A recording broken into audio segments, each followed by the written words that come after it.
Votre invité à présent dans la grande interview en direct sur Boursorama, c'est Loïc Sautour, le directeur général de Planisware. Bonjour. Bonjour. Merci d'être avec nous sur Boursorama. Vous êtes directeur général donc, de l'éditeur de logiciels pour les professionnels, boîte cotée sur le SBF 120 à la Bourse de Paris. Vous êtes le numéro 1 mondial, bon voilà, je m'arrête là, le numéro 1 mondial de l'édition de logiciels, alors comment on dit, SAS, SaaS SaaS, oui. SaaS, Software as a Service, logiciel en tant que service, donc on est dans le B2B, en économie de projet, pour le commun des mortels qui se dit mais je vais zapper, là je m'arrête, comment on explique ça simplement? Oui, alors donc parce que vous êtes numéro mondial quand même sur ce segment-là. Exactement, donc la project economy, donc l'économie qui tourne autour des projets. En fait, aujourd'hui, on se rend compte que pour performer, pour qu'une société performe, ça passe par des projets d'innovation, des projets de transformation numérique, des développements de nouveaux produits, des projets d'investissement. Donc nous, Planisware, on accompagne nos clients pour qu'ils soient efficaces avec leur gestion de projet. Il faut savoir que donc aujourd'hui, la project economy... Vous les accompagnez, c'est du jus de cerveau ou c'est du logiciel? Alors c'est du logiciel, donc ce sont des méthodes. En fait, c'est assez simple, c'est-à-dire que... Un petit exemple là. Un exemple, pendant la Covid, on a parlé des vaccins, donc il y a une disruption qui arrive. Il faut repositionner des ressources sur un projet assez important qui est le développement d'un vaccin. Avec Planisware, ça permet d'opérer ce repositionnement stratégique et de développer un vaccin plus vite que les autres. Un exemple plus récent que le vaccin qui nous rappelle peut-être des très bons souvenirs, je ne sais pas, dans le monde de la bagnole, je ne sais pas dans quel secteur d'activité, dans beaucoup de secteurs d'activité vous opérez. Donc. Alors, dans l'automobile, on opère beaucoup dans l'automobile. Donc, aujourd'hui, une nécessité de se repositionner par rapport aux véhicules électriques. Oui. Donc, de faire des investissements stratégiques, donc des projets d'industrialisation, des projets où il y a une composante numérique qui est de plus en plus importante. Donc, Planisware aide à mettre en place cette stratégie. Et pour mettre en place une stratégie, la stratégie devient réelle quand on commence à dépenser. Donc en fait, il faut mettre des budgets. Donc Planisware va aider à mettre ces budgets pour soutenir cette stratégie, donner beaucoup de transparence sur l'exécution de cette stratégie, et ensuite, dans l'exécution, d'avoir de la visibilité sur de l'exécution pour pouvoir se repositionner en fonction d'un monde qui change. Il y a des barrières douanières qui peuvent venir s'installer. Il faut repositionner les projets pour répondre à ces changements-là. Donc par exemple pour nous, dans l'automobile, aujourd'hui, nos clients ont énormément utilisé Planisware ces derniers temps parce que justement... Clients français, étrangers Clients français, clients étrangers, clients allemands, clients américains, les grands constructeurs, que ce soit américains, français. Vous avez quasiment tous les constructeurs automobiles? Pas tous, mais Ford, Renault, Stellantis, Porsche, BMW sont nos clients. Dans l'industrie auto. Nissan. Autre industrie dans laquelle vous opérez? Donc toutes les industries où va y avoir... C'est pas de l'humain, c'est du logiciel. C'est du logiciel, voilà. Donc on amène des solutions, mais il y a des méthodes. En fait, nous, ce que l'on fait, c'est on se spécialise. Donc on se spécialise, mettons, sur les projets d'innovation. Donc où est-ce qu'il y a beaucoup d'innovation? Dans l'industrie pharmaceutique, dans tout ce qu'on appelle le food and beverage, dans la technologie, dans la chimie. Donc là, on a des solutions logicielles avec des méthodes spécifiques qui aident à aller plus vite, à innover plus vite. Dans la techno, vous avez qui, par exemple, comme client? Philips, par exemple, gère tous ces programmes de développement de produits. Quelques grands noms que vous avez sinon comme ça pour nous... Après, ça va... parle à tout le monde. Ça peut être des gens comme Airbus. Récemment, il y a Getlink qui a rejoint... Et quand Getlink vient vous voir, c'est pour, dans le cadre de quel Alors, typiquement, un Getlink, ça va être dans le cadre de projets informatiques. Initialement. Parce que pareil, aujourd'hui, il y a une nécessité de contrôler la stratégie numérique d'un groupe, de faire des investissements, qu'il y ait un bon retour sur ces investissements-là. Donc Getlink, ça commence par ça. Ensuite, il y a des investissements importants dans ces sociétés, donc des investissements en capitaux importants. Pareil, il faut choisir où est-ce qu'on investit pour avoir le meilleur retour sur investissement. Et Planisware vient aider, amène des outils de simulation pour pouvoir bien positionner les investissements, être réactif quand il y a des changements qui arrivent. Getlink, typiquement, c'est ça. En gros, en chiffre d'affaires annuel, on a autour de combien? On était à 183 millions l'an dernier, on a un taux de croissance d'environ 10%, donc Autour on de doit 200 millions. tangenter les 200 millions aujourd'hui. On parle des nouvelles technos, mais je me dis, beaucoup d'investissements sont faits dans l'IA. Est-ce que ça vous bénéficie ou au contraire, ça vous handicape puisque c'est de l'argent qui est moins investi dans vos solutions et puis c'est du temps de cerveau disponible aussi pour les équipes qui sont à fond sur l'IA, peut-être moins sur vos types de logiciels? Exactement. Donc effectivement, ça on l'a constaté, c'est-à-dire qu'il y a à peu près 18 mois, il y a eu beaucoup de gens qui voulaient faire des choses avec de l'IA, mais on n'était pas vraiment dans le rationnel d'avant où il fallait montrer la valeur. Aujourd'hui, on est revenu dans une approche où il y a du rationnel, il faut montrer la valeur de l'IA, donc il y a moins, oui c'est plus sain, il y a moins de projets d'IA, contrairement à ce qu'on a vu il y a un mois, il y a 12 mois à 18 mois. Et donc là, ça nous bénéficie parce que nous, on a une plateforme technologique dans laquelle on met beaucoup d'algorithmes d'IA et donc on amène auprès de nos clients de l'IA pour les aider. Donc on est sur du projet. Typiquement, un projet, ça va être combien de temps il me faut, combien de ressources il me faut pour pouvoir faire quelque chose. C'est quelque chose, c'est dans la donnée du client. Avec nos modèles d'IA qui sont entraînés dessus, on peut amener cette réponse-là. Donc là, on a mis tout ça dans nos solutions et aujourd'hui, notre plateforme aide nos clients avec de l'IA à mieux gérer leur projet. Je comprends. Loïc Sautour, vos concurrents, c'est qui vos concurrents directs qui font à peu près la même chose? Alors, on a des concurrents.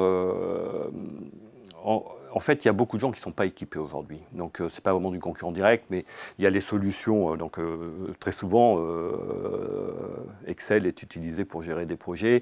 Pendant très longtemps, Microsoft avait eu une politique de mettre en place Microsoft Project qu'il mettait dans sa suite logicielle. Et aujourd'hui, Microsoft laisse le segment sur lequel on est pour se repositionner sur tout ce qui est Teams. Par exemple, Microsoft Project Online va être arrêté en 2026 et pour nous c'est une opportunité parce qu'on arrive vraiment avec le pilotage stratégique et non pas l'exécution. Microsoft se repositionne sur l'exécution opérationnelle. Alors votre modèle d'affaires il est quand même assez génial. Je disais que plus de 90% de votre chiffre d'affaires provient de revenus récurrents.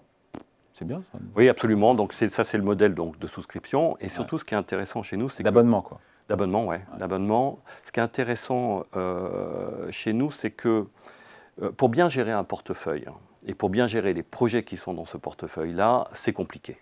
Il faut gérer des ressources, il faut gérer des investissements, il faut gérer du temps, des documents, des contrats, des sous-traitants, c'est complexe. En fait, donc nous on a une approche où on va commencer à bien gérer quelque chose et ensuite on va venir augmenter la capacité à notre client de bien gérer la totalité de notre solution. Ce qui fait qu'on a un taux de récurrence qui est élevé, mais on s'étend chez nos clients. Ça ne nous embête pas de commencer petit chez un client, de faire la démonstration de valeur, et ensuite on peut s'étendre.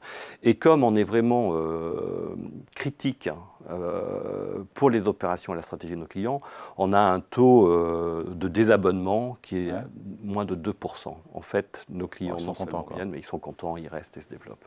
Loïc Sautour, fin octobre, vous avez confirmé vos objectifs pour 2025, après un bon troisième trimestre. Donc malgré l'environnement géopolitique, économique qui n'est pas simple, voilà, vous confirmez que vous ferez 10% de croissance des revenus, c'est ça? Oui, tout à fait. Donc environ... L'environnement est compliqué. L'environnement est compliqué, l'environnement macro-politique, géopolitique, Sachant macroéconomique. Il y a quasiment la moitié de votre chiffre d'affaires qui vient des États-Unis, de l'Amérique du Nord. Un peu moins, 44%. Par contre, on est une société très internationale, 82% fait à l'international. Effectivement, il y a eu de l'attentisme quand même autour des barrières douanières. Ce qui a été intéressant à Parce voir. que ça a gelé les projets. Ouais. En fait, voilà, là pendant ce temps-là, le projet, on ne sait pas trop quel projet il faut faire. Ouais. Donc quand il y a eu cet attentisme-là, nos clients même ne savaient pas trop où se positionner. Oui, mais il y a l'abonnement, ça tombe tous les mois. Ça tombe tous les mois. Par contre, les nouveaux clients étaient un petit peu dans l'attentisme. Et donc, une fois qu'il y a eu un petit peu plus de clarté, par contre, là, il faut beaucoup de projets. Et c'est pour ça qu'on a un modèle qui est aussi un peu contre-cyclique. Parce qu'une fois que l'on sait, une fois ou même si on rentre dans de la décroissance, il faut des projets pour réagir et s'adapter à tout ça. Alors, il faut reparler de votre introduction, revenir un tout petit peu en arrière, en avril 2024. Début en fanfare, début incroyable à la Bourse de Paris, introduit à 16 euros. 16, ouais. 16 euros. En 4 mois, c'est dingue, l'action a doublé, voilà, doublé à quasiment à 30 euros, c'est ça Aujourd'hui, retour à 20 euros. Qu'est-ce qui s'est passé? Moi, j'ai ma petite idée, mais vous allez me le dire. Mais qu'est-ce qui s'est passé pour que... Bon, c'est toujours au-dessus de votre cours d'introduction, mais quand même, moi, j'ai vu qu'il y a eu quand même des révisions à la baisse dans vos prévisions par 2 fois. Et ça, malheureusement, pour une boîte qui est bien valorisée, ça se paye cash. C'est ça l'explication pour vous? Oui, tout à fait. C'est-à-dire qu'effectivement, on est sur un taux de croissance historique qui était plutôt aux alentours de 15 à 20. De 15 à 20. Maintenant, on vient de le commenter, on est aux alentours de 10%. Il y a vraiment. Et si on se revoit dans 6 mois, vous ne serez pas à 5, ça je veux dire. Exactement, non. absolument. Non, la réponse est non. On peut encore espérer de retourner vers 15 et 20 ou Exactement, c'est-à-dire que... Il ne s'engagera pas. Hein. Nous, on est vraiment, sur un modèle de long terme. Donc, effectivement, il y a une macroéconomie qui fait qu'aujourd'hui, effectivement, la croissance a baissé, même si 10% reste totalement honorable. Sur le long terme, on continue de se développer. On a ouvert de nouvelles géographies. On a ouvert 3 bureaux cette année. Où ça? Bruxelles, Séoul et Sydney. Combien de bureaux aujourd'hui dans le monde 19. Okay. 19 aujourd'hui. On continue ce modèle d'expansion géographique et on continue notre spécialisation sur notre cœur de métier. Aujourd'hui, bien entendu que nos clients ils veulent des solutions informatiques, mais ils veulent surtout des solutions informatiques qui sont adoptées par leurs équipes et sur lesquelles ils ont des vrais retours. Et c'est ça qu'on amène à nos clients avec une proximité. Donc on délivre notre modèle qu'on avait présenté à l'IPO. Donc en tout cas, cette double déception, c'est ce qui explique le parcours boursier qui au départ est fantastique et qui finalement revient quasiment à la case départ. On évolue dans un marché financier. Quand on regarde les différentes valeurs de technologie sur lesquelles on est, effectivement, il y a des évolutions qui ont eu. On évolue également là-dessus. Vous capitalisez 1,4 milliard en bourse. Oui, actuellement, oui. Avec 4 milliards d'euros. Et donc, comment s'assurer, je pense à ceux qui nous regardent, qui disent mais c'est hyper intéressant, un Français qui est dans le mondial, qui a 80% de son chiffre d'affaires à l'étranger. En même temps, le deuxième avertissement sur vos revenus, sur votre rythme de croissance, il date du mois d'août dernier.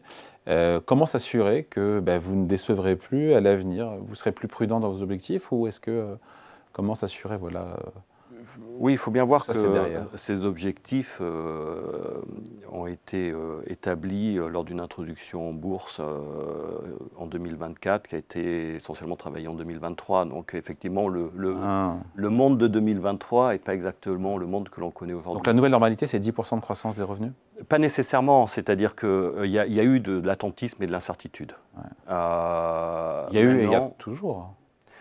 Il y a un petit peu moins. Un petit peu moins. Un petit peu moins. C'est-à-dire qu'aujourd'hui, les barrières douanières qui ont été largement commentées, on a quand même un petit peu plus de visibilité. Non, mais on a un billet en France, on voit ce qui se passe en France, mais pour vous, la France, effectivement, c'est... Alors, la France croît moins vite dans votre portefeuille pays. La France croît moins vite, effectivement. Maintenant, on est très développé sur la France, mais effectivement, ça croît moins vite. Alors autant la croissance des revenus n'est plus à 15 ou 20 mais à 10%, autant la rentabilité s'accélère. La rentabilité est dingue. 36% de marge opérationnelle. Ouais, c'est une très très bonne rentabilité qui effectivement s'est améliorée plus tôt que ce que l'on avait anticipé lors de notre introduction en bourse. Parce que pareil, on a fait un petit peu comme les autres. On contrôle bien nous aussi nos investissements et on a pu ajuster en fonction de ce qui se passait, en fonction de notre revenu. Ça, c'est le premier point. Et puis le deuxième point, il faut bien voir que dans les abonnements que l'on a, donc la partie logicielle, notre SaaS, notre modèle SaaS, c'est la partie qui est en croissance la plus importante. Et c'est effectivement la partie qui est la plus margée. Et donc ça se retrouve dans un taux de marge qui est extrêmement bon. On peut attendre de Exotour une accélération. Ne vous engagez pas à une accélération de la croissance et des revenus pour 2026? Ou c'est trop tôt pour... Il faut, comme on est vraiment sur un modèle de souscription... On est prudent. Hein. On est prudent parce qu'il faut voir exactement comment est-ce que l'on va sortir de cette année-là en termes d'abonnement. Et c'est ça qui va être déterminant pour 2026. Donc effectivement, on a des cycles de signature qui se passent bien, mais effectivement, on reste prudent parce que l'année n'est pas finie et c'est cette sortie d'année qui va nous positionner 2026. Qu'est-ce qu'il y a comme grosse signature là récemment ? Je vous ai parlé de Getlink, qui a été une grosse signature. On en a qui sont en cours. Non, mais tant mieux. Mais qui sont bien sûr. très importantes sur les secteurs dont on a parlé. Loïc Sautour, avant de se quitter, l'action, on est sur un petit peu moins de 30% de baisse depuis le début de l'année. C'est une opportunité, je pense, à celles et ceux qui nous regardent. Vous leur dites quoi celles et ceux qui ne sont pas actionnaires, encore une fois, de Planisware aujourd'hui. Nous, on a jugé que c'était une opportunité à Planisware. On a lancé un programme de rachat d'actions fin août. On voit ce cours-là, Planisware est une opportunité. Nous, on a jugé que c'était une opportunité à ce niveau-là de procéder à un rachat d'actions. D'accord. Qui ? Alors, quand dites-vous, c'est... Nous, Planisware, la société elle-même, a procédé à un rachat d'actions parce qu'effectivement, on trouvait le cours attractif à ce niveau-là. Et donc, vous êtes confiant ?